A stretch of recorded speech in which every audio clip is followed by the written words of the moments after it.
On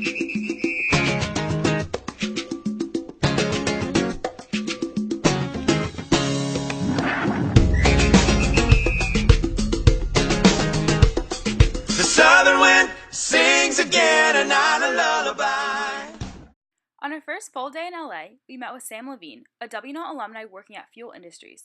Fuel Industries calls themselves a global youth agency with the purpose of marketing to Generation Play. Essentially, they utilize digital platforms to engage tweens and millennials for huge clients like DreamWorks, Coca-Cola, McDonald's, Google, and DC Comics.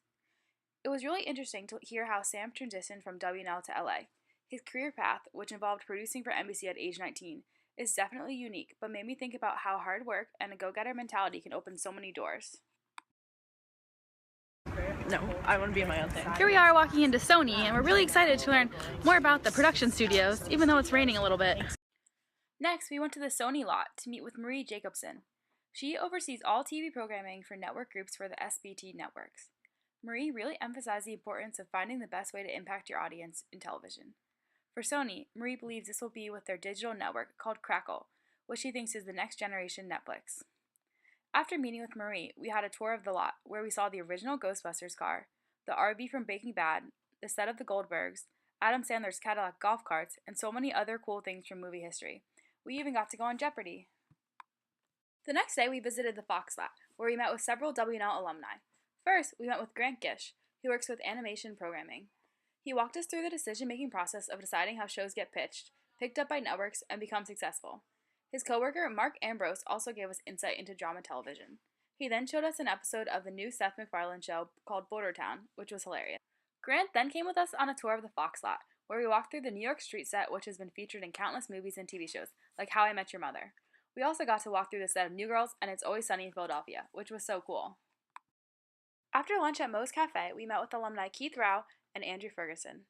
Keith works with creative advertising to develop trailers for movies and told us about his marketing strategies for different types of movies. Andrew works with research and strategy in order to find how a film will appeal to the broadest audience. For example, he said for the new Peanuts movie, they had to appeal not only to loyal Peanuts fans, but also to a younger generation that has not been introduced to the franchise. Jeremy Gershman, a main contributor to the Peanuts movie, also came and talked to us. He said they hope to appeal to a parent's sense of nostalgia and also attract younger kids with the new CGI animation technique. He told us how they work closely with creative associates to try and stay loyal to Schultz's original drawings in the new 3D animation. Because of this, the Blue Sky Productions says the Peanuts movie is one of the hardest movies they've ever worked on. After we all got a little emotional from the new Peanuts movie, we looked at the different aspects of the marketing campaign behind the movie. Professor Lind even got a cool new hat. Here, Professor Lind reflects on what we learned at Fox today. An approach, giving it more story than a lot of the other. I mean, this extended trailer really tells you that there's story involved, that there is a narrative, there are characters who do something as opposed to just being in 4 panels, and that's a big deal for the franchise. I think that's what's going to allow it to have life beyond this movie. At least that's what I hope. Wow, said. That was fantastic. On our last full day in LA, we visited Knott's Berry Farm and Camp Snoopy to learn about merchandising. We had already learned how Peanuts products get approved by creative associates, so it was interesting to learn how they actually make it to the shelves. We met with the head of merchandising for the theme park, and she told us about the decision-making process behind buying Peanuts products and how to stock their shelves. That's what we sell. That's our #1 revenue driver. Is plush. What's that?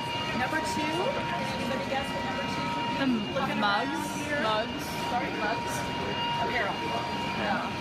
So we tweet t-shirts #1. Then all of that other apparel stuff. Other highlights of our time in LA were seeing the Chinese Theater, a walk down the Hollywood Walk of Fame, and a hilarious performance at the Groundlings Theater. Overall, we had an amazing trip to California and learned so much about Charles M. Schulz, the Peanuts, franchises in general, and marketing. I can't wait to see what new installments we have in store for the franchise this week.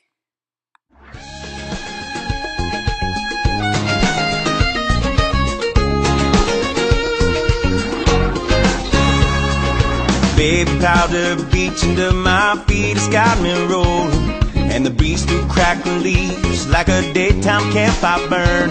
And the ship is off to sea, and the wicked is a churn, as the southern wind sings again a night lullaby. You could jump right in, let the music pull you in. You could jump right in, or lose yourself again. as the sun